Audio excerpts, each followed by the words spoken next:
E nosso bate-papo nesse bloco do programa, né, via online, é com o Dr. Jorge Tadeu Rogas de Oliveira, o Dr. Jorge Tadeu, que faz parte aqui do nosso programa, já como colaborador, não é? Com o Pílulas de Saúde, sempre trazendo dicas muito interessantes, valiosas, em relação ao atendimento de saúde domiciliar, mas desta vez, claro, né, nós estamos o entrevistando como um médico e como médico, evidentemente, também colaborando conosco nesse combate aí ao Covid-19, né, a infecção por coronavírus. Jorge Tadeu está aqui comigo já no ar. Tudo bem, Jorge?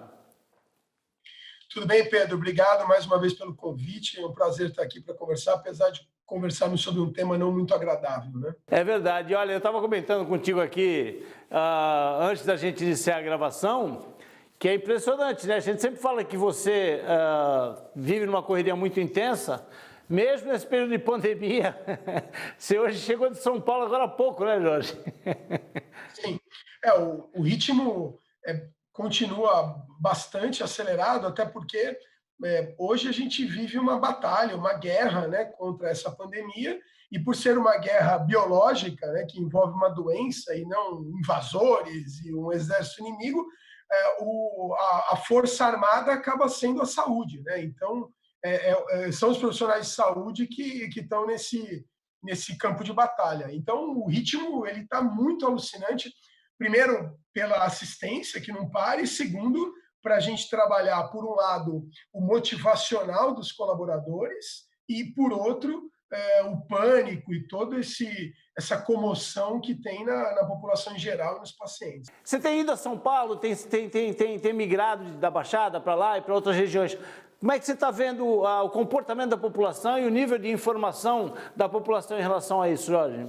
Bem, Pedro, eu acho que, em primeiro lugar, eu acho que, considerando o quanto nós, brasileiros, não fomos treinados para uma contingência como essa, né? Eu tive um professor de história que ele falava uma coisa muito bacana, que grande parte do nosso subdesenvolvimento como sociedade, aí não estou nem falando como economia, mas como sociedade, é a ausência de contingência, né? Nós somos um país que não tem um inverno rigoroso, e o verão ele é compensado pelo litoral imenso, a gente não tem problemas prolongadíssimos de abastecimento, a gente tem uma época de seca e aí volta, cai o nível da água, então, e nós não tivemos guerra. Não temos vulcão, não temos tsunami, nós não estamos na interseção entre placas tectônicas, o brasileiro não está acostumado a sofrer, né? Exatamente, a gente não foi submetido a contingências. Então, quando existe uma situação de contingência, tal qual essa, a gente não está preparado. Então, esses momentos de contingência, eles preparam a população. Então, na minha opinião, de uma forma até que um pouco otimista, considerando o nível de despreparo da sociedade brasileira, eu acho que até que a gente está se comportando. A gente vê as ruas menos ocupadas, a gente vê o pessoal intimidado, muita gente dentro de casa. Existem os indisciplinados? Existem, né? Mas, na média, eu acho que a sociedade tem se empenhado bastante. Considerando o quanto nós não nos preparamos, eu acho que até que a população está bastante sensibilizada, né? Quanto ao nível de informação, eu acho que nós vivemos o flagelo da informação de péssima qualidade, das fake news, da manipulação da informação e do excesso de informação sem preparo. Eu queria entrar na tua seara, na seara do atendimento de saúde domiciliar, Jorge, porque é fato que vocês têm, não é, entre os principais ingredientes para o sucesso desse tipo de medicina, é o acolhimento, né? É o profissional de saúde estar ali em contato com o paciente, com a família do paciente. Como é que foi para vocês receber essa regulamentação, essa recomendação da Organização Mundial de Saúde para um distanciamento, para um isolamento social? Como é que vocês procederam com os profissionais? Vocês trabalham com uma equipe multidisciplinar, tem psicólogo, tem fisioterapeuta, tem fonoaudiólogo, tem enfermeiro, tem tudo isso que visitam os pacientes. Como é que vocês procederam? Houve alguma modificação no dia a dia da Home Life? Sim, Pedro, houveram algumas modificações. Eu acho que, em primeiro lugar, tem sido um tremendo desafio, né, conduzir todo esse processo, porque ele é multifatorial. né? Ele, por um lado, você tem a pandemia de fato, ou seja, um vírus altamente transmissível, fracamente letal sob o ponto de vista populacional, mas ele é altamente transmissível e tem um nível de letalidade maior no grupo de risco, e a população de pacientes atendidos pela Home Life ela é praticamente 100% dentro do grupo de risco, seja por idade ou seja por comorbidades. Né? Por outro lado, você tem a questão da inflamação social que tem pelo excesso de informações, pelo pânico, pela politização da pandemia que aconteceu, esse fenômeno que aconteceu no nosso país. Infelizmente, né, Jorge? Infelizmente, né?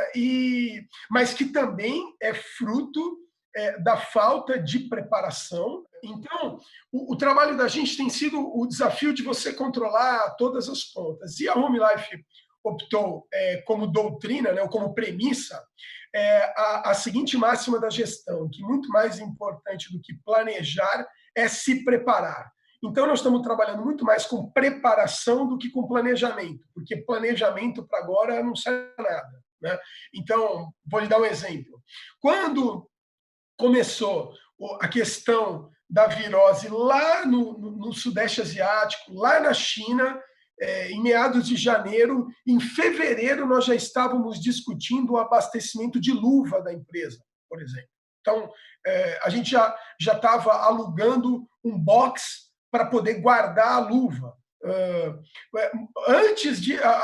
O Conselho Federal de Enfermagem, na semana passada, lançou um documento sugerindo os equipamentos de proteção que os profissionais de enfermagem devem usar, e nós ficamos muito contentes ao ver que o protocolo que eles sugeriram é o protocolo que a Home Life já estava usando há 2 semanas. 2 semanas antes, nós já estávamos fornecendo máscaras para todos os colaboradores, para os colaboradores que estavam mais próximos dos pacientes ou para os pacientes com risco de serem portadores do coronavírus. Nós já estabelecemos um protocolo com avental, com touca, com propé, com toda a estrutura de proteção. Toda a parte de EPI, né?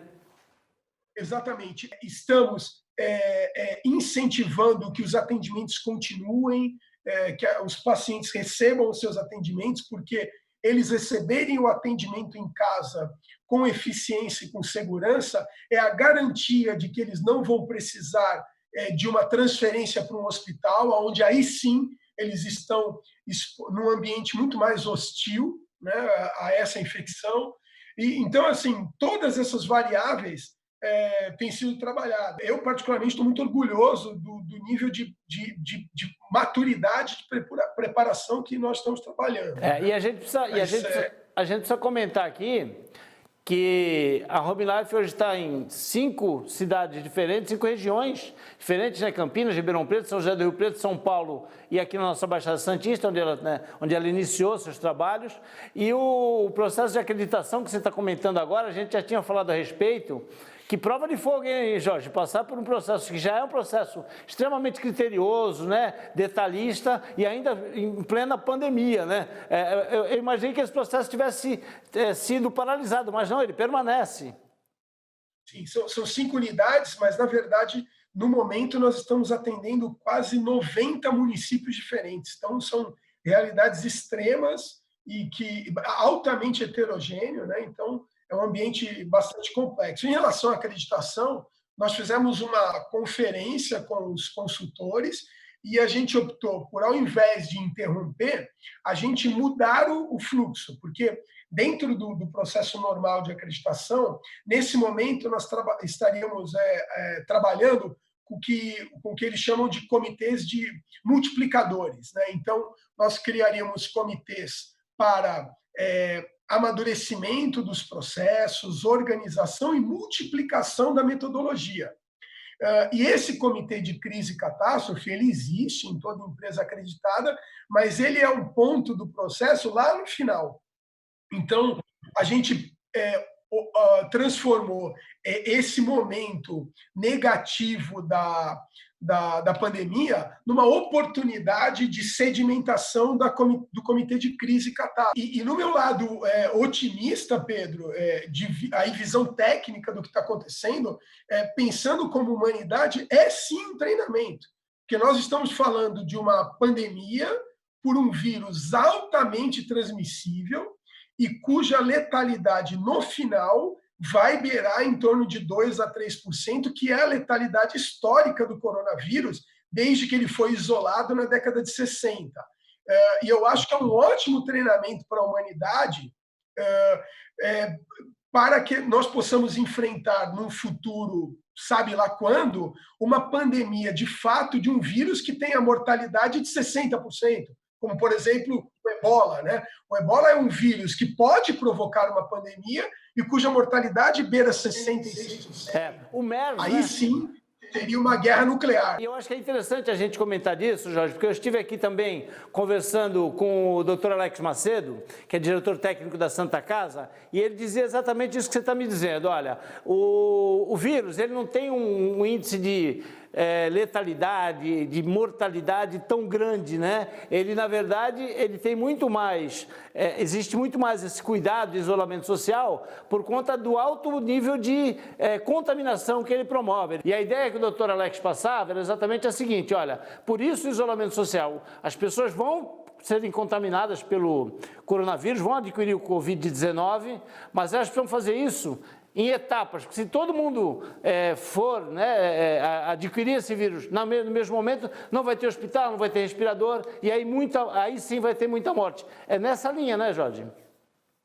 Sim, o vírus ele tem uma história natural, o coronavírus, da família dele, e ele tem o seu índice de transmissibilidade, seu índice de letalidade, e, obviamente, quanto mais acelerada for a transmissão, por uma questão percentual, mais pessoas vão evoluir para formas graves em quantidade e mais pessoas vão evoluir para óbito também em quantidade. Então, o objetivo de você estender a transmissão é que se tenha tempo hábil para um medicamento curativo ou para uma vacinação que promova uma imunização maior da população. Então, por exemplo, quanto mais tempo a população idosa ou a população de risco ficar afastada do contato com o vírus, eu tenho tempo para preparar uma imunização que salve muitas dessas pessoas ou estabelecer um tratamento que de fato cure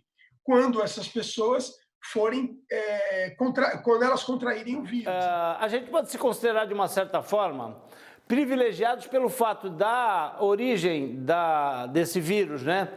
Ter surgido em dezembro lá na China, na Ásia, depois passou pela Europa, ou seja, a gente tem um histórico de vários países, né? Austrália, lá na Oceania, enfim, a gente tem um histórico de vários países para que nós possamos, mesmo sem preparo, nos basearmos nesse histórico, né? E temos aí uma performance um pouco melhor.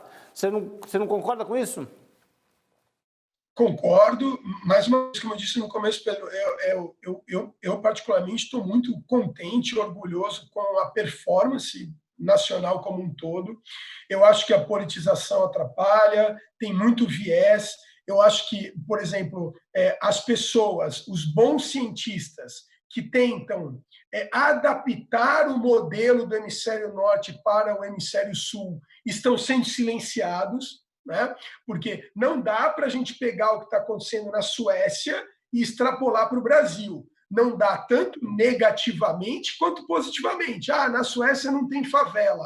Ok, mas no Brasil também não tem temperatura menos 10 graus. Então, essa variável importa. Por exemplo, ontem, enquanto os profetas do caos da mídia estavam falando sobre o número de mortes, sobre ocupação de leito, tudo, alguns estavam mostrando que em 23 ou 24 de março, uma entidade estatística e de análise estatística cacifou que no dia 6 de abril o Brasil estaria com 5.571 mortes. Né?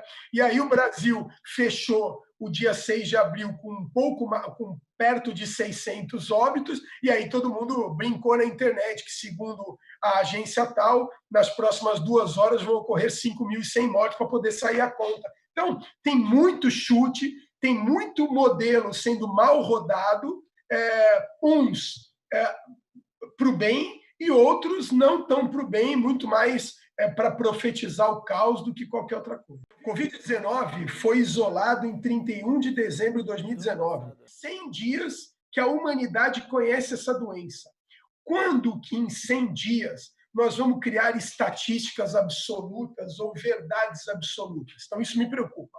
A ingenuidade de muitas autoridades brasileiras e estrangeiras de cacifarem números, de chutarem cenários e muitas vezes profetizarem o caos. Agora, como brasileiro e sujeito pensante que sou, né, o que mais me preocupa é a ausência de líderes eficientes e de líderes úteis para a humanidade.